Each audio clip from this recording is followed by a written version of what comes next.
What's up, y'all? This OG Weasel Urban Conversion. I'm back again. I hope y'all can hear me.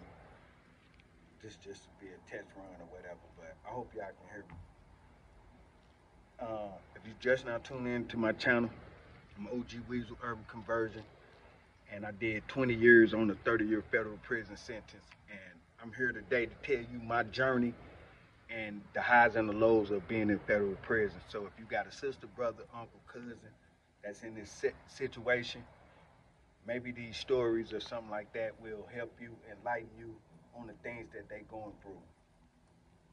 Like I said in the last video, that being in prison over 10 years, the government consider you to have a mental disability, a mental disability, period, because you connected away from society, and you so disconnected for so long is that they don't think you be able to cope again, so they label you as being disabled.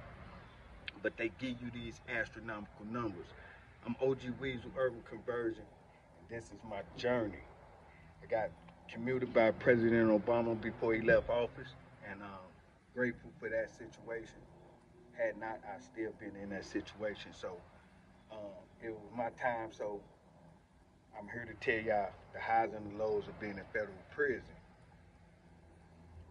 Today, I was just conversating with somebody, and something struck me about talking about the cell phones in prison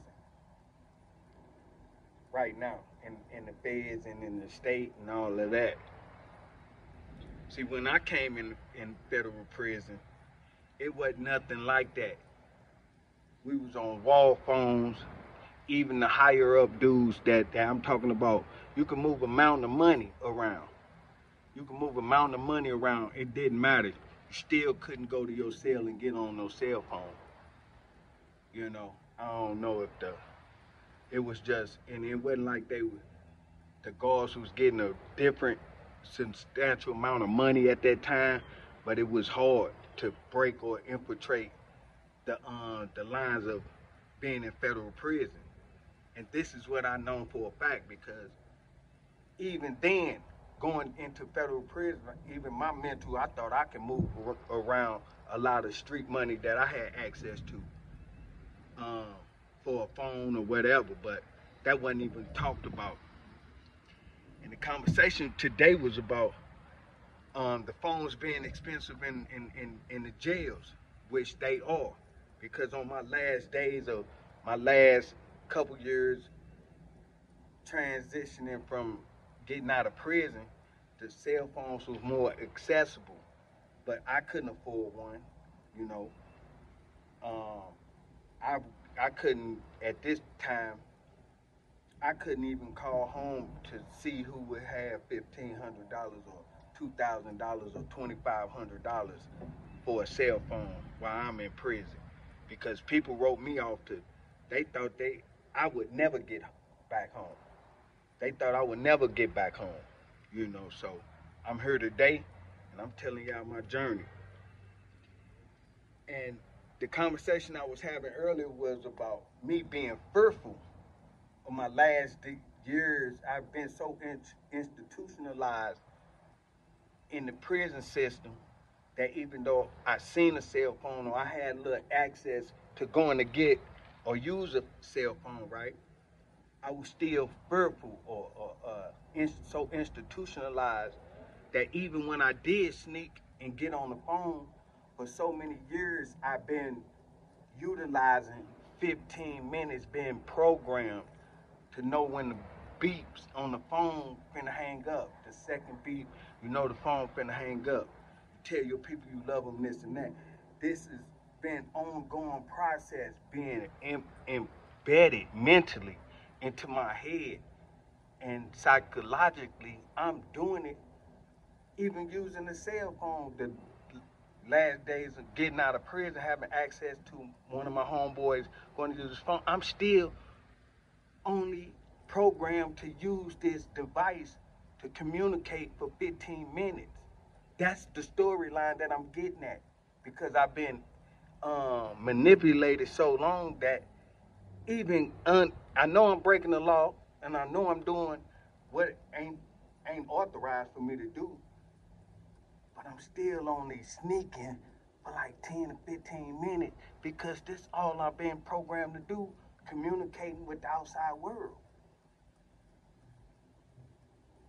So no matter whoever I was talking to, my everything, my makeup and everything, they had me so programmed to being in that. I was getting off the phone when I had a 30-minute window or an hour window.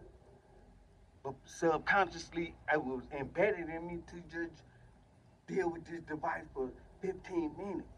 That was the maximum we can do. Then you gotta wait another 30 minutes to use the phone. Now that I had this conversation, make me reflect back to say, damn, I was that institutionalized that remembering me using my homies' phones and shit like that, going to the bathroom and shit like that, scared because I know the police do the walk. So I can't stay in the bathroom. Then if we in a cubicle or in the cell, gotta have somebody on the door. You know what I'm saying? So it's like, it don't matter, man. You know what I'm saying? I was just telling y'all that story, that psychologically and mentally, man, we are programmed. We desensitized to the outside world. So y'all understand that when y'all family members come home, man, they program, man. Especially the ones that's doing a lot of time or been in prison a long time or keep going in and out of prison. That's a psychological thing that they have to break. And I'm OG Weasel, Urban Conversion, man. And I was just giving y'all my mind state of being programmed in federal prison for so many years, man, and reflecting back.